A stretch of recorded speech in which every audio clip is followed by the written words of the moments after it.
What's up, beautiful people? Welcome back to Rally Pharma. If you're new here, hi, my name is Linda. I'm a pharmacist and I practice in Kenya, and in this channel I talk about pharmacy practice and health, so feel free to subscribe. Thank you so much. Also, thank you for 2K subscribers. We are growing. So I'm continuing with the series of community pharmacy practice, where I just tell you people or educate you people about retail pharmacy practice, how to start, where to get the money, how to find it. So there's so many videos that I've done. Feel free to check it up. I'm linking it up here. Thank you so much. So also thank you for interacting with my website. Thank you so much for the feedback, and please free to check it out, rallypharma.com. And if you want to be trained regulatory affairs by myself, please just go book your session on the website. Thank you so much. So today I'm going to address a question that one of you asked. Eric Ricky said, what software are you using? I'm looking for a reliable software to manage my inventory. I hate using Excel. And this introduces our topic of the day, a pharmacy software. So I'm going to talk about what a pharmacy software is, why you need it, factors to consider before choosing any software to use, and also I'm going to talk about different softwares and where to get them. So feel free to subscribe. Thank you. So basically, let's start. What is a pharmacy software? This is just a software that helps you automate your day-to-day task in the pharmacy. So from receiving your drugs, from arranging the drugs on your shelf, to dispensing, to billing the drugs, to actually following up with patients. So all the tasks that you do in a day-to-day activity in the pharmacy, the software is meant to help you automate that process. So first off, let us look at why you actually need a software. So why do you need this software? Number one, it's for inventory management, in terms of billing, in terms of what you bring to the pharmacy, in terms of what you sell, in terms of the stockouts, in terms of the expiries. So a software, the pharmacy management software, will actually help you to manage your inventory well. Look at the situation of this person who's using Excel. So the Excel sheet, sometimes maybe when you use a wrong formula, it will give you the wrong results. But when you have your automated system, then once maybe you input that maybe I have received this, then it will be able to match up with the remaining stock. For example, if you had 60 packets, you've added 10 packets, then it will automatically update itself to 70 packets. When you sell, it is reduced automatically. When you have expiries, reduce them from the system, it will update automatically. Number two, what you want to do is to reduce manual work and improve efficiency. So in case of this Excel, you have to type, you have to have tiresome formulas, maybe you're even using a Word document. Like, this is so much work. Or maybe you're actually writing receipts, or maybe doing it manually, writing prices of medicines on the package. This wastes a lot of time, and so the purpose of the system is just to help you to reduce manual work. So someone will just come, a patient comes in, maybe I'm new to the pharmacy, I'll just go to the system, type the name of that drug, get the price, and be able to sell to the patient, as opposed to maybe me going and reading codes and trying to deduce those codes and seeing the price. So the purpose of the system is actually to reduce your manual work. Another purpose of the system is to reduce billing and medical errors. So for example, if I don't decode those codes well, maybe I will sell maybe at a higher price or at a lower price, thereby causing you losses, or maybe I'll end up having medication errors. So when you have a system, it will actually help you reduce this. Lastly, patient satisfaction and patient history. So for example, we have a patient that comes to refill maybe the prescription. They come here every time to refill their prescription, and maybe the pharmacist who serves them is not there. Then today I am there, so I'm able just to go to the system, key in the details of the patient, and talk to them and dispense their medicines correctly. So what are some of the factors that you should consider before choosing a pharmacy software? Number one, you are supposed to ask yourself, like, your needs. So you as an organization, what is your need? What do you need that software to do for you? So once you answer that, then this will help you actually to know the type of software that you're going to use, the price and everything. Then number two factor that you should look at is user friendliness. You should actually look at the ease of use of that system. So when you train your users, when you train your staff, are they able to carry out their day-to-day activities seamlessly? Are they able to interact with the system seamlessly? And in case retraining is needed, are the service providers actually available to train your people? So it means that this system should actually be easy to use. Number two factor you should consider is cost. So Basically, from my research, I have seen that software can cost between maybe 15k to 200k. So there's usually the first cost of installation, and then there's the cost of maintenance. Then it also depends whether your system is online or offline, and what you need to do to maintain that system. So have a budget and know like how much money you would like to spend on the system. Have the budget and get the system. So if you need maybe an online or cloud-based system, definitely it will be much more expensive than an offline system, because like online system, you need backup, you need to protect your data, things like this. So look at what you want and how much money you're willing to spend on the software. Also, if you need like maintenance, do you need yearly maintenance or it's a one-off thing? So these are the factors that you should consider when looking at the price. Number 3, we have the inbuilt features of your system. So in terms of inbuilt features, what do you want the system to do for you?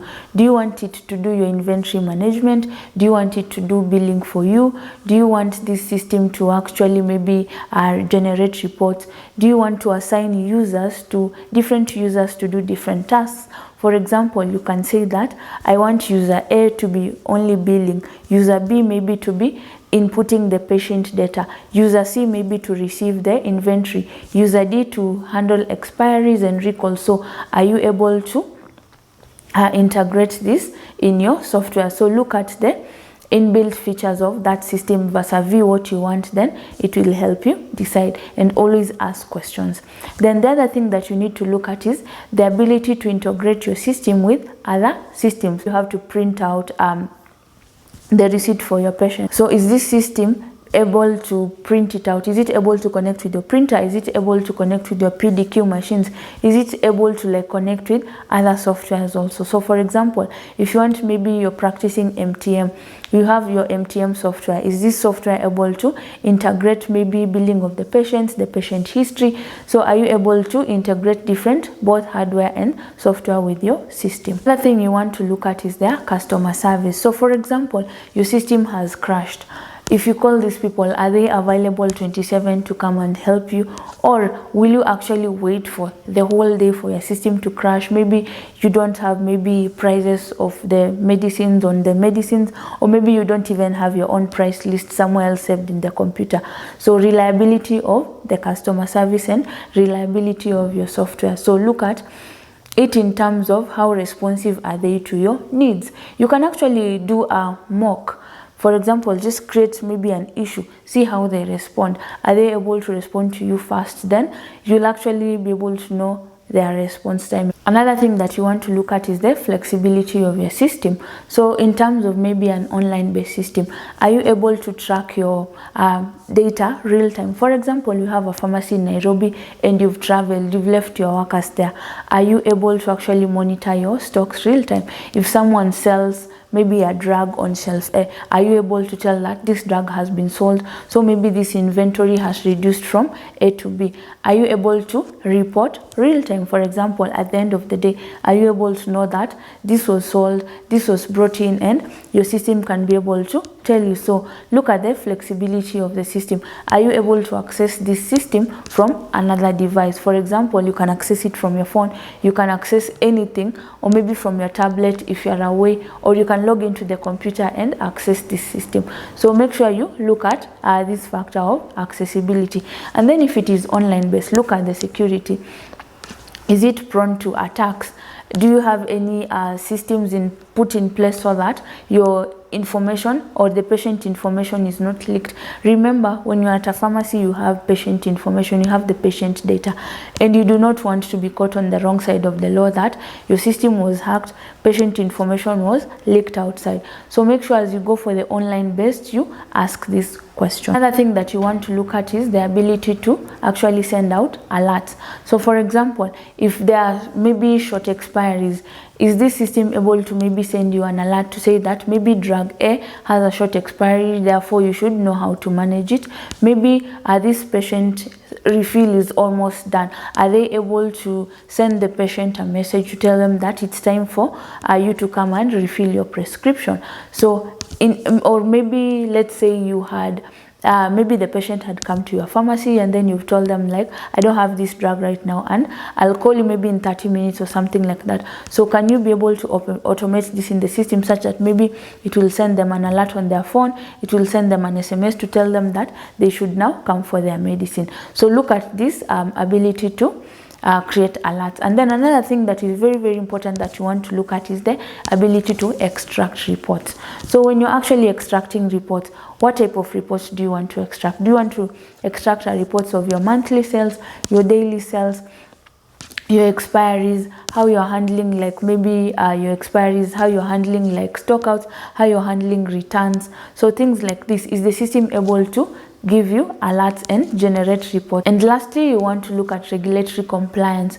So as I had said earlier, that this system contains patient sensitive information, so you do not want to be caught on the wrong side of the law and going against the Data Protection Act. So make sure that your system cannot be able to give out the patient information. Maybe if you're locking maybe other people in the system, let's say you have 4 people who are supposed to operate that system. So does it mean that user A can actually access information for user B, information for user C, things like that? So also in a situation whereby you do not want maybe certain people in the pharmacy to access the patient information. For example, if you have a cleaner, you maybe will not want them to access the patient information. Maybe they can help you with maybe billing, things like that, but they cannot actually know the nitty-gritties of the patient because this is very, very sensitive information. So as you assign your roles and duties, make sure you're also complying to the Data Protection Act. And let's look at now different types of softwares that are available. So I have written them down. I'll quickly go through them. So the first one, we have Emreign. The next one, we have Pharmacore, we have Microsoft Dynamics, we have Pharmasoft, we have Tally, we have Dawascope, we have POS, we have Sage Pastel and Navision. So different people actually do these different softwares in Kenya. I have contacts of a few people, so I'll leave them in the description box for the softwares that I've actually mentioned. So if you need them, you can just check their contacts in the description box, then you can give them a call so that they can be able to assist you. So I have come to the end of the video, and if you have questions regarding pharmacy softwares, please let me know in the comment section. And if this video was helpful, please give it a like and subscribe and share, and we are growing. Thank you so much guys. I'll see you on my next video. Bye bye.